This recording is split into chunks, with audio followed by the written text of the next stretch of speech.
It was a damp morning in the quiet countryside of 1827. Mist clung to the fields, curling like ghostly fingers over the wooden fences and the low, crumbling cottages. Birds seemed hesitant to call, as if nature itself held its breath. On the edge of a familiar red barn, a body was discovered. A young woman, lifeless and still, lay face down among the scattered hay. Her dress, once modest and neat, was now disheveled and damp from the morning dew. The hands were pale, stiff, and fingers slightly curled as though reaching for something that could no longer be grasped. Local villagers whispered in hushed tones. How could such a thing happen here, in a place they passed daily on their way to work or market? She had been bright and full of life, known to smile easily. Yet now, her presence was silent. There were signs that made the scene all the more chilling. Marks on the neck suggested violence, though the exact cause remained uncertain. Her surroundings were oddly undisturbed, no footprints in the mud beyond those of her discoverer. No signs of struggle visible beyond the immediate vicinity. Everything seemed deliberate, calculated. Who would do such a thing? And why? The questions hung heavy in the cold morning air. What really happened?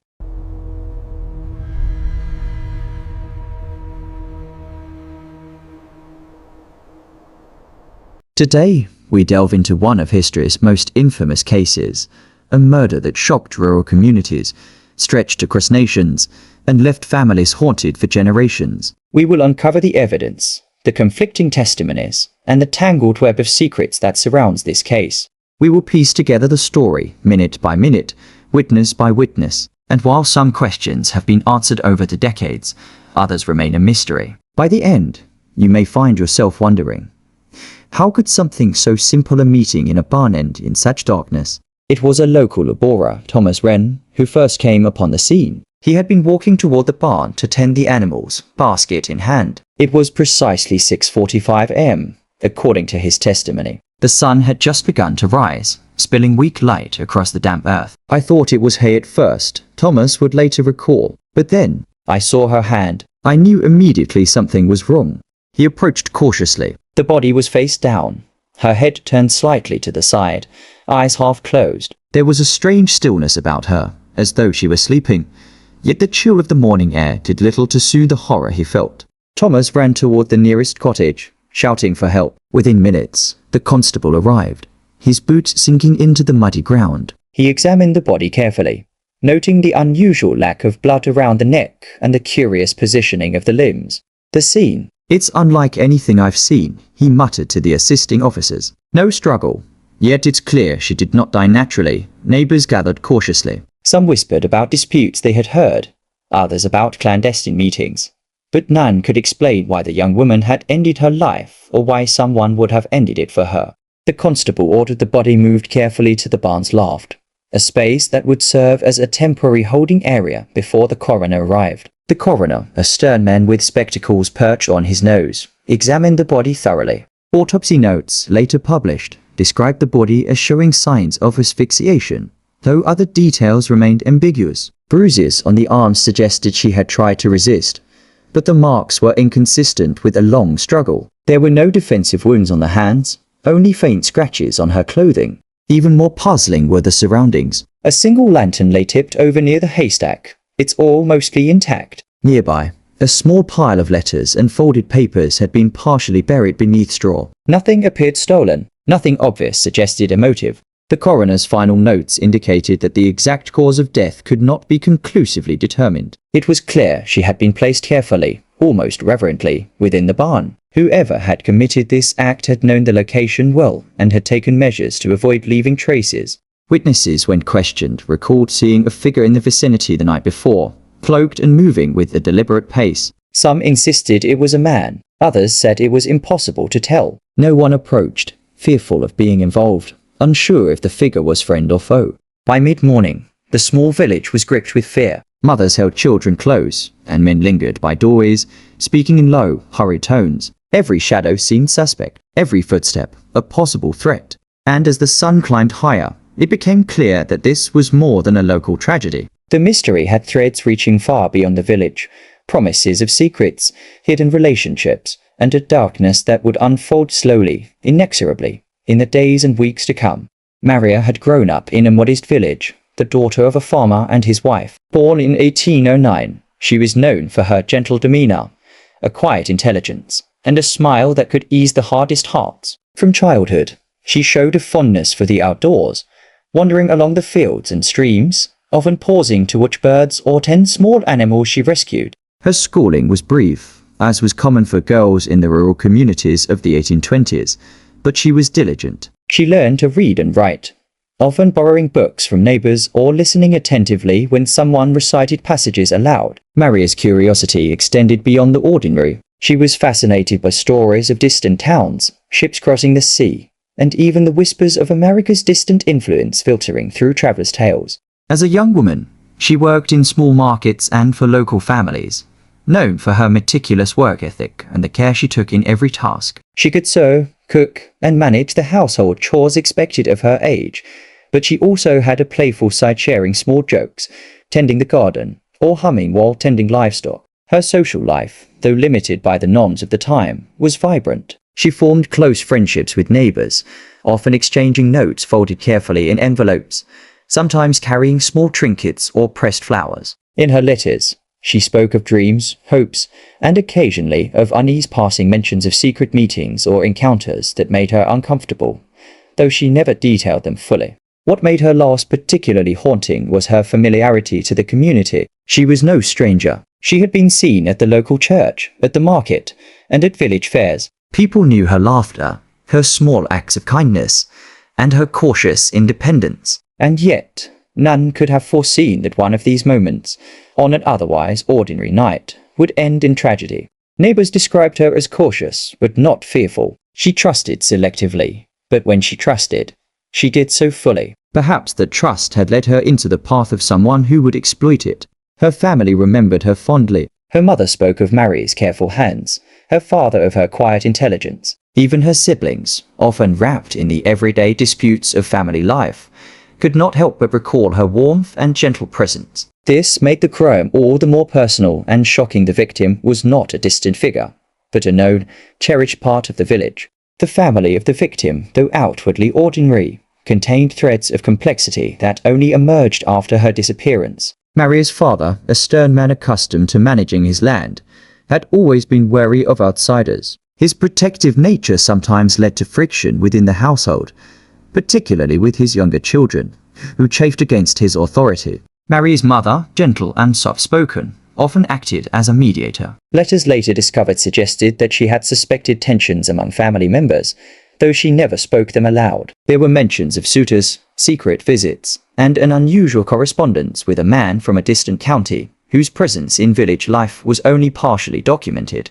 The victim herself had become entangled in these dynamics. A hidden engagement, whispered rumors of clandestine meetings, and notes exchanged under the cover of night hinted at a complicated romantic life. Some letters were affectionate, others urgent, expressing frustration or fear, though the full contents were never recovered. Her siblings recalled minor disputes, arguments over inheritance, jealousy of attention, or disagreements over household duties. While these had seemed typical, they later became threads investigators could not ignore. Each interaction, no matter how small, could have contributed to a motive, even if indirectly. Other villagers offered testimony of seeing the victim in the company of a man whose presence was mysterious. He appeared calm, respectful, even charming to outsiders, but letters suggested that interactions had a controlling undertone. Witnesses recalled heated discussions in quiet corners, whispered arguments near fences, and fleeting moments of tension that were later reinterpreted in the light of her murder. Investigators uncovered more evidence as the inquiry progressed. Letters between family members suggested secrets, undisclosed debts, promises of marriage, and references to past indiscretions. One particularly troubling note hinted at a prior disagreement that had escalated into threats, though it did not specify names. Even servants and neighbors became part of the puzzle. Testimonies conflicted. Some claimed ignorance, others recalled seeing figures slipping through fields at night. Stories of the victim expressing unease to trusted friends surfaced, moments of hesitation, sudden changes in demeanor, quiet refusals to meet certain people. The complexity of family dynamics created a dense web of possible motives. The victim's life had intersected with multiple people, each with their own desires, fears, and secrets. Investigators now had to consider not just the immediate crime, but the psychological landscape surrounding her. Was the crime the act of a single, calculated individual, or the result of mounting pressures and hidden resentments within a family and a village that was outwardly serene, but inwardly tangled with secrets? The letters and testimonies began to paint a picture of tension and hidden narratives. Some correspondences suggested jealousy, others greed, and a few hinted at anger that could have escalated to violence. The narrative was building into a psychological thriller, with multiple suspects, each with plausible reasons, yet no definitive evidence to accuse any one person outright. The psychological depth of the case became more apparent. Investigators noted patterns in letters and behavior, subtle indicators of emotional manipulation, and the influence of societal pressures in the early 19th century. Marriages, engagements, and social obligations carried weight in the village, creating circumstances where personal desires could clash violently with societal expectations. Every revelation seemed to open new questions. Each piece of evidence, letters, witness statements, recollections of neighbors layered the mystery further. This was no longer a simple murder case. It was a study in human behavior, secrecy, and the unseen tensions that simmer beneath ordinary life. By the time the investigation moved to reconstructing the timeline, the community was gripped by fear and curiosity. The quiet countryside seemed transformed into a stage for suspicion, where even familiar faces could harbor hidden motives. The day had begun like any other in the village. Morning fog lingered over the fields, and the faint sound of a distant bell from the church pierced the stillness. But for the investigators, reconstructing Maria's last day became a meticulous exercise in piecing together fragments of reality, minute by minute.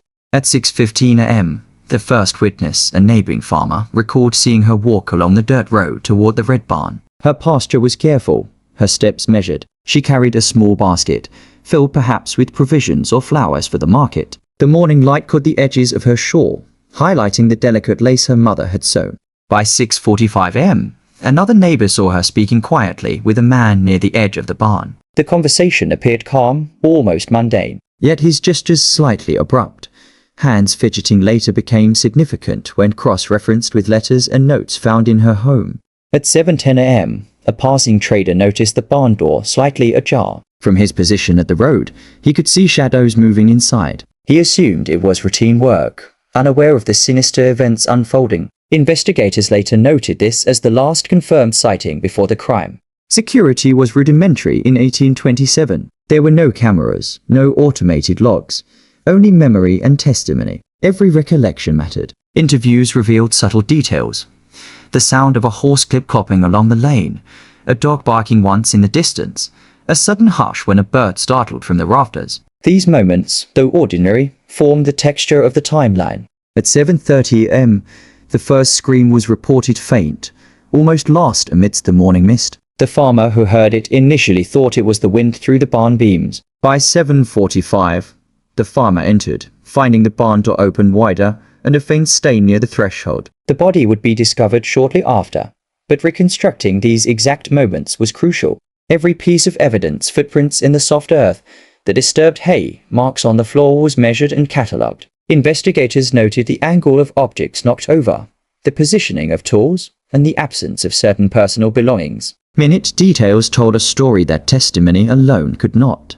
Witness statements were layered, some conflicting. A young girl recalled seeing a figure leave the barn as a jog, cloak pulled tight. An older man described a shadow lingering near the back wall. These accounts, when aligned with physical evidence, allowed detectives to approximate movement within the barn down to 5-minute increments. By 8 o'clock a.m., the initial search began. Deputies combed the surrounding fields, following faint tracks, and catalogued items disturbed or removed. The timeline reconstruction was painstaking, mapping not only movements but probable thoughts, intentions, and interactions.